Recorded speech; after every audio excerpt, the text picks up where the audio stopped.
Good morning, and thank you for tuning into the Andrew Tate Show, brought to you by the GSMC Sports Network. We've got a great show Ooh, for you guys today. at this show.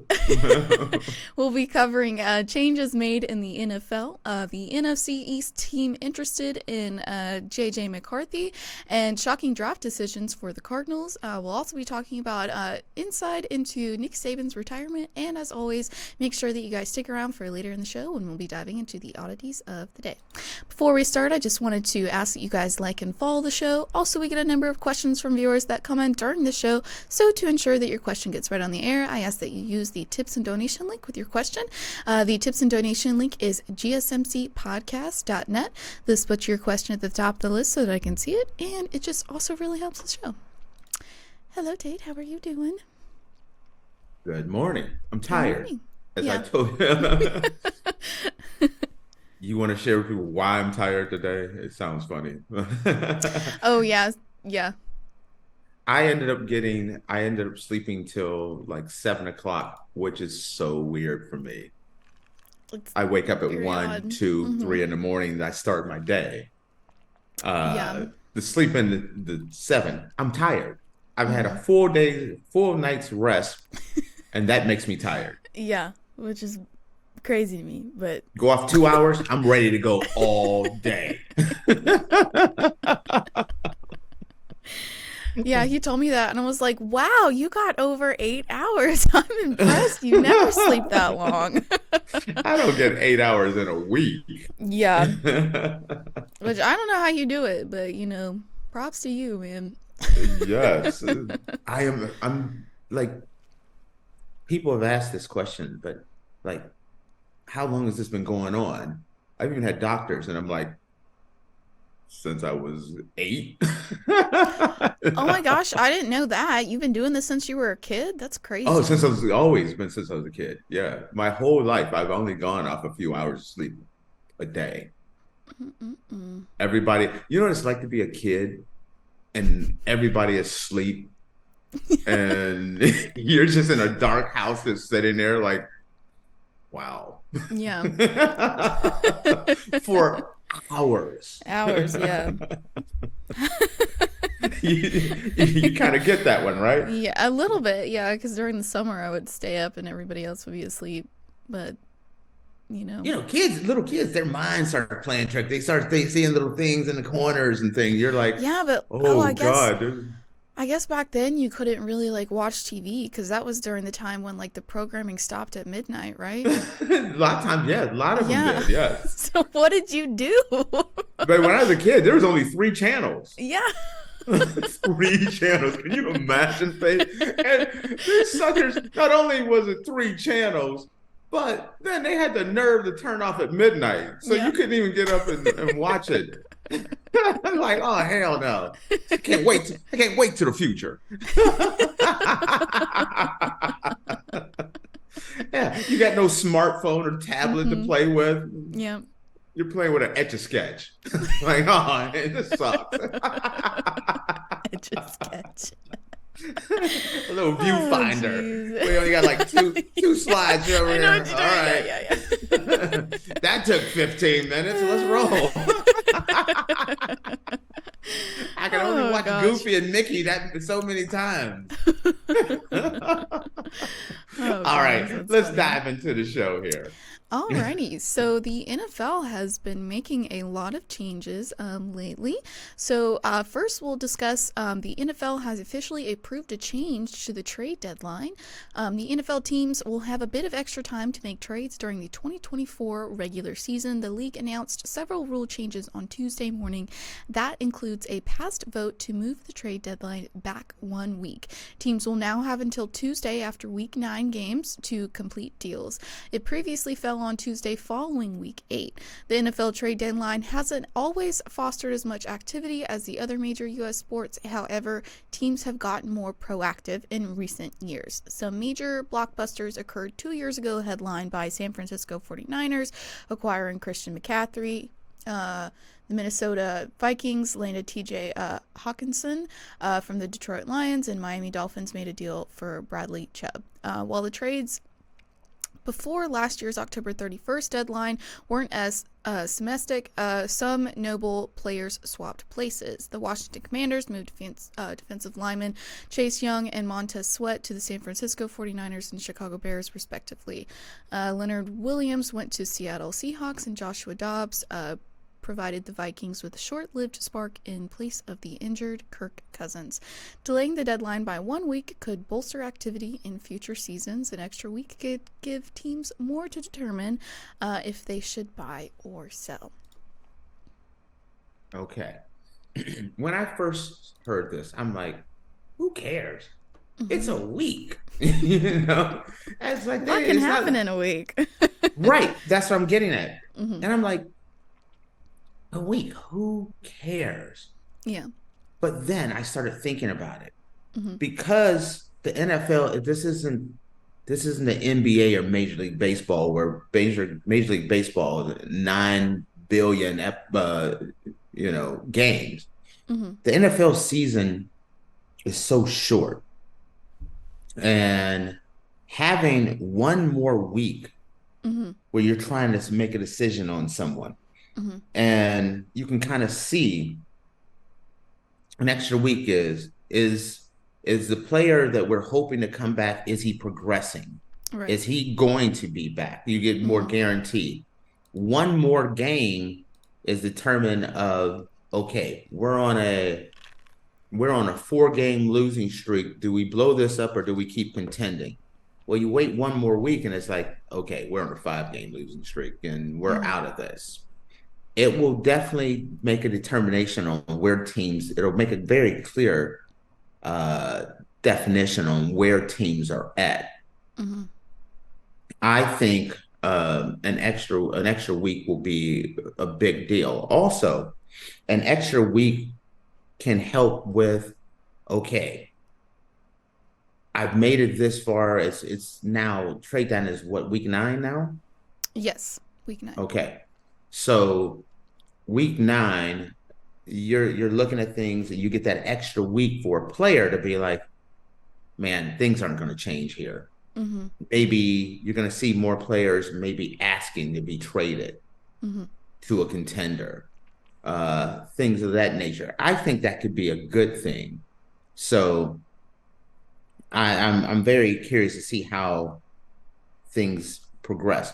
Also, the last couple of years, the NFL trade deadline has traditionally been absolutely non-eventful. It's like eating oatmeal. You gotta deal with it, but you're not excited about it. Now it's 1 week later. There's been a lot more action going on. I think this could be another catalyst where you can kind of determine that one extra week can determine, hey, we still contending, or we're done and let's make some moves. So that's kind of where I say it at. Yeah. Well, the NFL's been making changes, haven't they? Yeah, they are. Yeah. Along with the trade deadline being moved, NFL owners also voted to outlaw the hip toss tackle and implement a new kickoff aimed at hip drop. Okay. Well, from the article one of the articles said hip toss and then the other one said hip drop. So hip toss would be like a wrestling move. Okay. That would be something to see. Well, apologies then, because that's a judo move. Well, the first article I read said hip toss and then the other one said hip drop, and the headline on the screen says hip toss. So hip drop. I apologize for that error. Sorry. I see. I mean, I'm an old judo guy. So you grab the gi, you pivot your hips, and step in front. Use your hip to throw the person over you. Well, and so that's whoever wrote the first article did not do enough research. Okay, so NFL owners also voted to outlaw the hip drop tackle and implement a new kickoff aimed at creating more returns. So along with the NFL banning the hip drop tackle, the kickoff has been modified on a 1-year trial, and then we also NFL makes it easier to earn a third challenge, a double foul with possession change, and a replay review when the game clock expires before the snap. Is there any more details on the kickoff or anything with this article? Kickoff. I just kickoff. While you're looking at it, give me a sec. I'm gonna comment on the hip drop tackle, and you can look that up. Okay. I as a person who's played football for a long time, watched a lot of football, I don't know how they're gonna do this. This is a very hard thing to take away. This isn't some new technique like when the horse collar, Roy Williams came in and he had this whole concept of running behind someone and grabbing them by their shoulder pads and yanking them down. No one had ever done that before. But the hip drop tackle, if you're a smaller guy and you hit a bigger guy, you grab them, you drop, and use all your weight to bring them down, to take them off balance, to bring them down. I don't know. You're taught that at a young age. You know, you do tackles like that when you're in peewee football. You do it in high school, middle school, college, pros. It's something that's just been part of your life. Your whole life. If someone is bigger than you and you're trying to bring them down and you got them around the shoulders or something like that, dropping your whole body will force them, if they're moving forward, to fall down. That's the natural thing to do when someone has momentum and strength. Even guy, girl, it doesn't matter. That's a natural movement that you tend to do out of instinct. I don't know anyone who I've ever seen that practiced the hip drop tackle. You know, that's not something that you practice. It's just something that you do. No one, you just do it, peewee, all the way through. How do you say, okay, I have to teach myself to not, if they're moving forward, to fall down on the ground and use your weight to make them fall down? I don't know how you can enforce this. There's going to be, if they truly enforce this, the NFL games will become unwatchable because they're gonna be so a football game is always 3.5 hours. You just go ahead and make them a 6-hour day. Because it's gonna be like cricket out there. It's gonna you're gonna be like, man, there's another penalty. Let me go get a snack. There's another penalty. Go to the bathroom. Yeah, let's play some tiddlywinks. The penalty for a hit drop tackle is a loss of 15 yards and then an automatic first down. Oh my God, are you serious? Yeah. Whoa. 15 yards and an automatic first down. Whoa, how the heck are you gonna do that? Yeah, I'm going to watch the NFL season. I always watch the NFL season, but I'm going to watch the first game or preseason. I want to see how they're going to enforce this. I'm willing to bet that they're going to try to enforce it, and then they're going to see how long it's going to take for a game to be completed, and then I think they're just going to do away with it. Oh, we got a comment from Anton. They said hi. Hello. Welcome to the show. Hello, Anton. Nice to have you join the show. Okay, what is this? What's this? The show. And that's it? Yeah, they just said hi. Oh, what's up, Anton? I thought you were coming here talking about some hip drop tackles. You're just over here just saying hello. Just saying hello. I did that. Yeah, I don't know how I don't know how they're gonna enforce that. It's gonna be a mess. Well, I think there's good intentions with this. What they're trying to do is make sure that people are safe. Right. And the difference is like with the Tom Brady rule when you can't hit a quarterback below the ankles and all that. I mean below the knees and all that. That's something that you have to consciously dive. You got to dive for them and you know what you're doing. You're shooting low. The hip drop tackle, that's just like breathing for a football player. Yeah. I don't know. That's one I am against. I'm very curious about it, but I am definitely against. Give me the answer on the kickoff. So kickoff returns are some of the most exciting plays in football. Devin Hester was so good at it that he's being inducted into the Hall of Fame. That age of kickoff returns has vanished, however, as kickers either boot the ball so far or players often play it safe. Two teams running full speed at each other at least 20 yards apart is dangerous. It's not an active element of the game in any other capacity. And the 2024 season will feature a new kickoff layout on a one-year trial. The kicker will still kick off from the 35-yard line, but the kicking team will line up on the receiving team's 40-yard line. The kicking team's player cannot move until the ball hits the ground, end zone, or receiving player. For the receiving team, at least 9 players must line up between the 35 and the 30-yard line, and there can be up to 2 returners in the landing zone. The changes will keep the sides from bashing into each other unnecessarily while promoting the usage of kickoff returns. You know what? At first, I was kind of like, I don't get it. But now listening to you, that could be exciting because of the fact that that does promote running, catching the ball and running it back. So many times the kickoff seems so worthless. Yeah. And nothing even happens. It's like, oh, touchdown. I know they got the extra point and then they got the kickoff. I'm going to go flip the burgers and turn the brats. I'll be back. And you know that's going to go down because you know nothing. Is like now they've made it so the 2-point conversion is a little more exciting. So that's something. But you know that kickoff, unless it's at the very end of the game, nothing really happens. With the new kickoff rule, I like that. You could easily get a lot more kickoffs. It would make the kick returner a lot more valuable.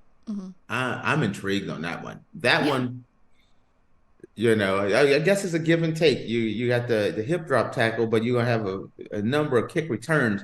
There's nothing in football more exciting than a kick return. I mean, talk about turning the momentum of a game. Yeah. A kick return or a punt return just like blows the roof off of the building. And so I can totally see that. Any other ones? What's coming out? Name a couple other ones. Let's see. The NFL makes it easier to earn a third challenge. What's that? What's that one? So, let's see. Coaches had to play their cards perfectly to earn a third challenge previously, not just one, but both of their challenges had to be successful if they wanted another opportunity to send the referees to review again. Not anymore. Coaches just need to have one successful challenge to earn their third. There's no fourth challenge available. The Detroit Lions proposed this change, one of 4 ideas submitted by a team. The other 6 proposals were initiated by the committee. Replay review for roughing the passer and intentional grounding. The committee approved reviews triggered by the replay assistant, not a coach's challenge, for roughing the passer and intentional grounding penalties. The competition committee has long opposed challenges to penalty calls because it essentially substitutes one person's judgment for another. NFL Network's Tom Pelissero said on Twitter, "This is much more narrow, but another step towards empowering the replay assistant to fix clear and obvious mistakes. The rule change opens the possibility for more penalties to be challenged in the upcoming season." I think I'm still amazed about this whole challenge thing. College had it right a few years ago. Some of the conferences, I don't know if they changed it or not. So this is a little while ago. But there were some conferences, because of technology, there's cameras all over the place. Yeah. You have the officiating crew up in the booth with a camera with all the different angles. So every play is reviewed. And if they got it wrong, you just hit a button, notify them, they stop the game, and make things right. But make everything reviewable. We have the technology to do it. Yeah.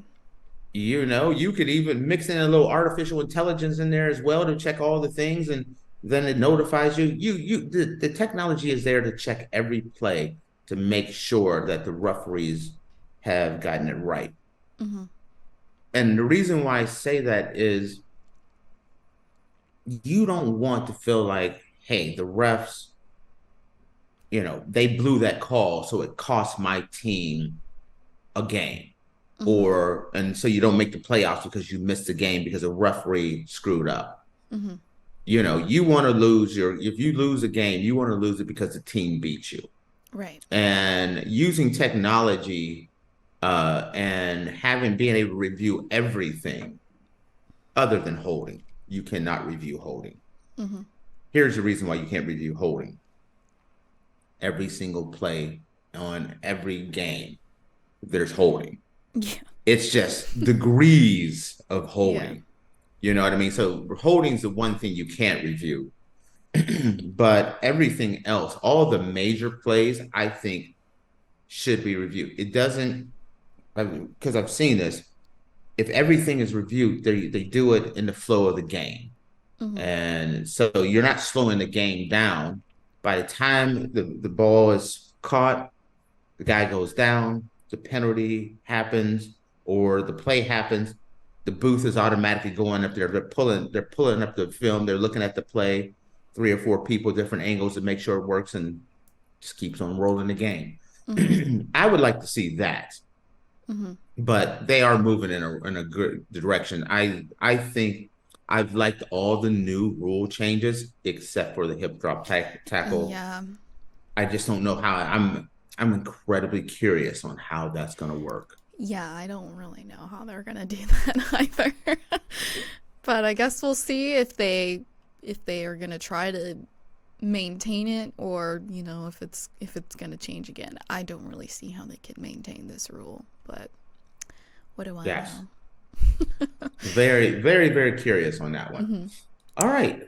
Alrighty. I Well, know we went a little long today. that's okay. Alrighty, guys. Well, we're going to take a quick break, and when we come back, we're going to be talking about an NFC East team that is highly interested in Michigan's J.J. McCarthy, and we're also going to talk about former NFL executive predicts a shocking draft decision for the Cardinals. So, guys, make sure you stick around, and we'll be back in a minute.